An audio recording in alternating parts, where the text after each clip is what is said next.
Mən bir psixoloq kimi və yaxşı bir psixoloq kimi depressiv təşviş həyəcan pozuntunun diaqnozunu qoymadan qabaq insandan nə istəyirəm?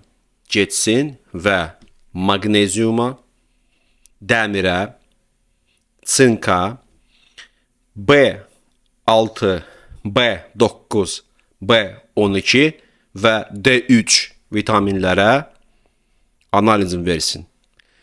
Onların göstəriciləri çox vacibdir. Çünki əgər onlar orqanizmimizdə azlıq göstərirsə, təşviş, həyəcan və yaxud depressiyanın mənbəyi ola bilər.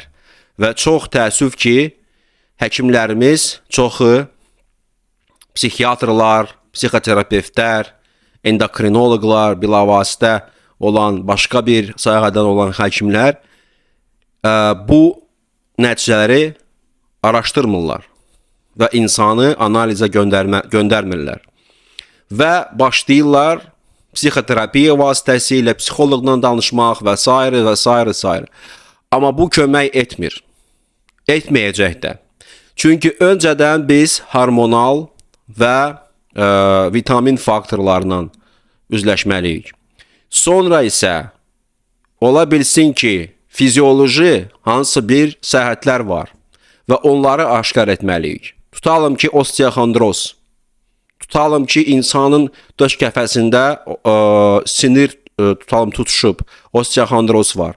Tutalım Hashimoto xəstəliyi, hormonal disbalans yaradan tiroid xəstəliyi və başqa qarın nahiyəsində olan qarın, belə deyək, mədə və bağırsaq hansı bir problemləri və xəstəlikləri.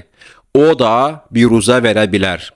Ona görə bəlli olaraq əgər bu ya hormonaldır, vitamin çatışmamazlıqdır, ya hansı bir organik faktordur, onda biz başlayırıq somatik müalicədən.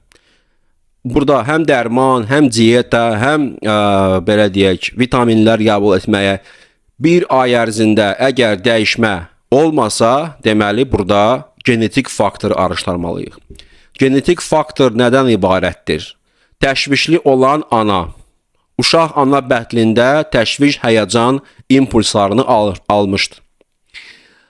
Doğuluş vaxtı çox həyəcan keçirilmişdi. Çox təzyiq verilmişdi. Və başqa bir fəsadlar ola bilər. Doğuş vaxtında uşağın sanitardan asılıdır. Hansı ki, həmin o doğuşu qəbul edir.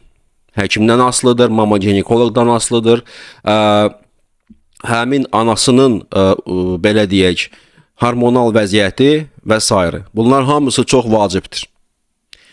Ona görə buna deyirlər prenatal və postnatal travmalar. Prenatal travma o ola bilər ki, ana bətlində olan hansısa bir genetik mutasiyalar yaxud təşviş, həyəcan olan ana ya da düzgün qidalanmayan ana uşağın, belə deyək, qarnına, bağırsağına, mikrobiotasına, bağırsaqda belə deyək, olan həmin o mikrobiotanın toksik forması uşağın beynini zədələyir. Baxın, bu faktorları biz araşdırmalıyıq və mən Avropada, ABŞ-da, Rusiyada təhsil alan bir psixoloq kimi, bir mütəxəssis kimi bunu qeyd edirəm həmişə. Və həmişə də açıqlamanı verə bilərəm. Niyə görə D3, niyə görə dəmir, niyə görə B6, B9, B12, sink bizə lazımdır, bizim mərkəzi sinirli sistemimizə. Və onu qeyd etmək istəyirəm ki, çox insanlar xolesterindən qorxur. Çünki ürək damar həkimləri bunu bir qorxuducu bir faktor eləyiblər. Amma əslində stanin dərmanları alan, stanin dərmanlar hansı ki, xolesterini yenir, aşağı yendirir. Bunlar Alzheimer xəstəliyinə gətirə bilər. Niyə görə? Çünki bizim orqanizmimiz nə qədər ona xolesterin lazımdırsa, o qədər xolesterini alır bədənimizdən. Və bizim beynimiz 40% xolesterindən ibarətdir və xolesterin qidalaması ilə yaşayır. Lipid formadır bizim beynimiz, yəni ki pi. Və onun içində su, şəkər və xolesterin lazımdır ki, beynimiz inkişaf olunsun, beynimiz donmasın.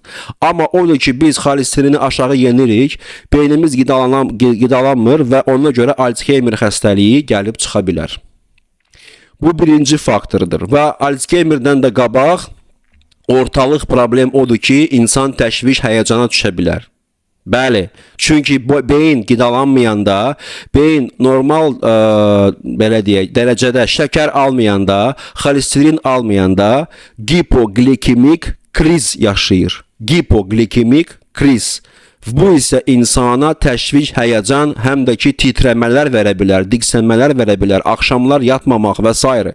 Kortizolun, həmin o stres hormonun yüksəkliyinə yol aça bilər. Və başqa bir məsələ, o ki, medsestralar hansı ki iynə vuran və s.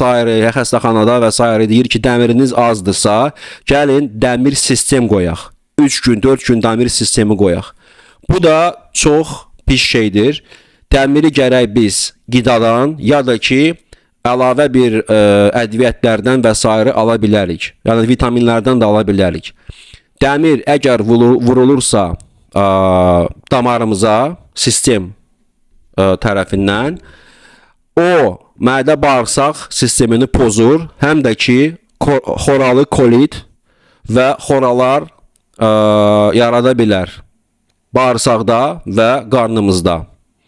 Və bu böyük bir problemlərə çıxa bilər. Hətta ki bu mərkəzi sinir sisteminə çox böyük bir zərər verir. Ona görə dəmiri çox az miqdarda və yavaş-yavaş insan qəbul etməlidir. Və ona görə bəzi insanlardan 4-5 gün dəmir alandan sonra sistemi özünü yaxşı hiss edir.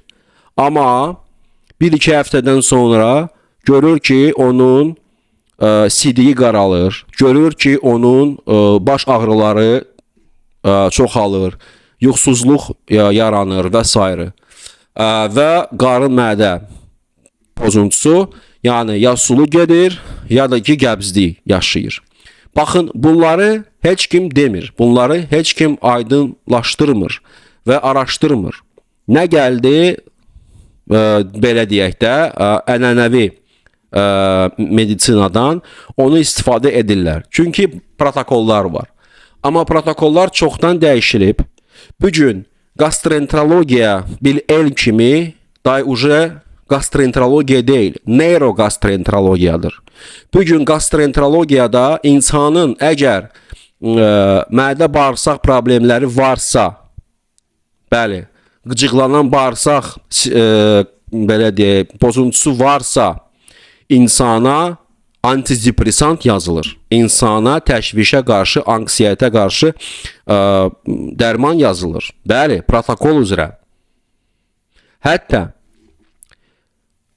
bəzi endokrinoloqlar insülin dirəncli olan, şəkər diabet, 2-ci tipli diabet olan xəstələrlə 6-8 aylıq antidepressant yazılmalıdır. Və onlar yazırlar. Avropada, ABŞ-da, Yaponiyada, Koreyada bu protokola daxildir. Baxın, bunları siz bilməlisiniz, mənim dəyərli dostlarım. Və ona görə mən bugün nömrə 1 psixoloqam. Çünki bu mövzulara toxunuram və aydınlıq gətirirəm. Abunə olun, takip olun və bu məlumatla bölüşün.